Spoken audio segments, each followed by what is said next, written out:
la pregunta es muy sencilla. A ver, espero saberla. ¿Por qué baja el dólar? Bueno, ese es bastante fácil. El blue, ¿no? Ese es fácil. Yo creo que en la medida en que aumentan las chances de triunfo de la oposición, que trae un planteo de unificación cambiaria, empiezan a converger los tipos de cambio a donde el mercado piensa que va a andar el tipo de cambio único que tenga la Argentina. Entonces, si Argentina tiene un dólar que está barato, que es el oficial, uno que probablemente estaba caro a 16, que era el blue, empiezan a achicar las diferencias y a amigarse y a juntarse en algún lugar más cercano al medio, ¿no? O sea que es un adelanto de lo que supone el mercado que va a pasar. Sí, y vos fíjate que por primera vez en bastante tiempo se están juntando hoy lo que es el dólar blue, ilegal, digamos, con el que se puede comprar con bonos, el contado con liquidación, que hoy estaba en 14.10, el blue en 14.50, están lo más cerca que nunca habían estado, digamos, en los últimos 2 años, ¿no? Entonces, empiezan a juntarse y sin duda tiene que ver con la expectativa de unificación cambiaria. Ahora, teniendo en cuenta que, digamos, estos tipos de cambio flotan y, digamos, hoy el sector privado puede acceder a comprar tanto paralelo como contado con liquidación, el hecho de que ante la expectativa de unificación y de apertura, aunque sea parcial del cepo, se esté apreciando el peso, digamos, contra el dólar, muestra que en realidad el sector privado no está tan asustado de que haya una estampida con los tipos de cambio ante una eventual apertura parcial del cepo. ¿Por qué? Bueno, porque si no, hoy... ¿Pero por qué no tiene el miedo? Bueno, no tiene el miedo porque yo creo que están mirando que ante, digamos, el uso de algunas herramientas como la tasa de interés, el control de la cantidad de pesos, que en última instancia es el factor más importante a la hora de definir la paridad entre el peso y el dólar, con alguna restricción en la cantidad de pesos que se van a emitir a partir de la próxima gestión, si se da alguna idea de moderación y se toman medidas para moderar los pesos que van a estar dando vuelta por la calle corriendo contra el dólar, eventualmente ante una apertura del cepo, bueno, es viable empezar a abrir el cepo, no desmontarlo del todo, sin una estampida del tipo de cambio. Y te diría que los mercados en ese sentido están votando, porque si estuvieran muy asustados con la apertura del cepo, hoy el contado con liquidación tendría que estar en 16, 17 o 18. Y más Ahora aún, te hago esta pregunta. Más aún teniendo en cuenta que, digamos, desde hace unos días el mercado casi que el gobierno casi ha hecho un feriado cambiario en los futuros del tipo de cambio. Entonces, quien quiera comprar dólares ya en el mercado de futuros no lo puede hacer prácticamente y tiene que hacerlo en el mercado de contado con liquidación. Y sin embargo, no está tratando de llevarse a 14 una cantidad infinita de dólares. Ahora, la pregunta es esta, que tiene que ver con la política y con la campaña. Hay un debate dentro de Cambiemos de decir, hablemos o no hablemos de economía y sobre todo hablemos o no hablemos, dos posiciones, del dólar. Sí.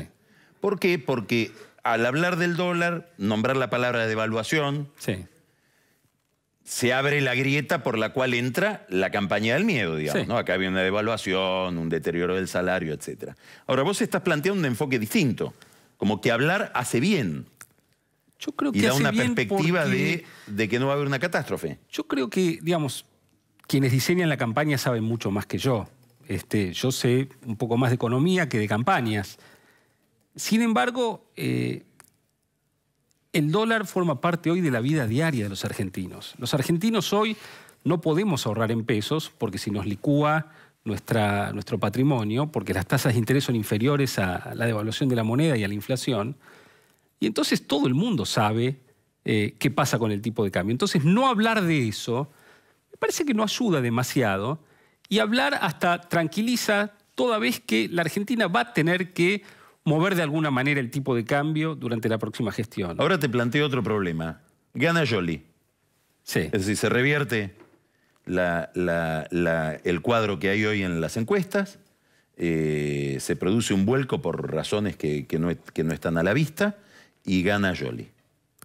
Bueno, ¿Qué hacen los mercados ante este comportamiento que están teniendo ahora? yo creo que hoy los mercados tendrían una reacción muy negativa si gana Scioli porque ahora han probado el dulce de que viene la reforma económica, la apertura del cepo. Es decir, los mercados ven muy cerquita una victoria de la oposición que promete una economía homologable, normal, parecida a las del resto del mundo. Entienden de qué se trata. Cuando los mercados imaginaban a Scioli hace un mes o 2 meses, decían, bueno, es mucho mejor que lo que tenemos hoy, es gente racional, va a ir despacio, pero al menos entiende los problemas.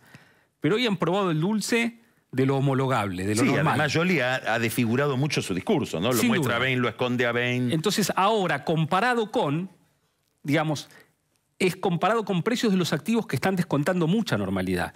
Es decir, la bolsa argentina, medida en dólares, los papeles que cotizan en Nueva York, en los 10 días posteriores al resultado del 25 de octubre, subieron 25% en dólares. Los bonos de Argentina pasaron de rendir cerca de 10 a cerca de 8 u 8,5. El tipo de cambio, digamos, de 16 se fue a 14,5. Ahora quiere decir que si el mercado viera que Scioli mejora o eventualmente que gana, esos indicadores se van a revertir y vamos a tener un deterioro en los precios, ¿no es cierto? Exactamente. Entonces, ¿Scioli qué tendría que hacer frente a eso? Bueno, Scioli tendría que sobrereaccionar en muchos aspectos para recuperar la confianza del mercado. Explícalo bien. Como él jura y perjura. Sí. ¿Te acuerdas del Shenga que jugamos la vez pasada, digamos? Sí. No trajiste el Shenga. No, acá hay 3 problemas, dijimos. La próxima venimos con el Shenga. Tenemos un problema de déficit fiscal, tenemos un problema con los holdouts, o sea, con la deuda que está impaga, que se suma al problema fiscal. Todo eso determina cuántos pesos emitimos, ¿no? Si no podemos emitir deuda en el exterior, tenemos que imprimir más pesos. Y el tercer problema es la sobrevaluación del peso y su contracara, que es las restricciones para comprar ese peso sobrevaluado, ese dólar sobrevaluado. Entonces, si Scioli no planea reabrir el cepo y nos dice que va a bajar el dólar a 10, tiene unos experimentos muy raros con el tipo de cambio, si no va a normalizar la política cambiaria, es muy probable que tenga que sobreactuar la política fiscal. Es decir, hacer un ajuste fiscal muy grande para recuperar la confianza. Dilma. Es decir, Dilma en el sentido de que Dilma, con el discurso de la continuidad, finalmente para que le crean después que Brasil no se iba al diablo, tuvo que hacer un ajuste tal vez más duro que el que hubiera hecho Aécio. Ahora, ten en cuenta esto, Carlos. La política de normalización de Argentina obviamente se toma porque es necesaria y porque en el mediano plazo y largo plazo va a ser muy positiva para el crecimiento económico, no porque los economistas seamos malvados, ¿no? Uno hace la cuenta y dice, bueno, aunque al principio sea un poco difícil, hacemos la cuenta y me da bien. Pero en el primer año, si hay un componente expansivo que va a salvar las papas en la economía, va a ser, si yo abro el cepo y normalizo la política cambiaria, que va a volver a entrar inversión directa extranjera, que hoy no entraba porque tenía que entrar un tipo de cambio de 9,50 cuando el verdadero era de 15, y las exportaciones iban a seguir derrumbándose. Entonces, un programa que no tiene una suba de exportaciones y un aumento de la inversión extranjera, digamos, queda trunco en el componente expansivo. Y entonces, si tengo solo el ajuste fiscal con el tipo de cambio fijo, me convierto en Grecia, en países que hicieron... Voy cada vez peor porque hago un ajuste fiscal en una economía que no tiene por dónde expandirse. Y eso, digamos, va a llevar, digamos, a una profundización de la recesión. Entonces, es muy difícil, como decíamos la vez pasada, y lo repito, no hacer todo a la vez. Normalizar el tipo de cambio y quitar las restricciones, aunque sea parcialmente, y empezar a caminar el camino de quitar las restricciones, empezar a normalizar lo fiscal, empezar a normalizar la relación con el mundo. Y si yo hago solamente el ajuste fiscal, me pierdo todo el componente expansivo que me curaba de repente la parte contractiva del ajuste fiscal.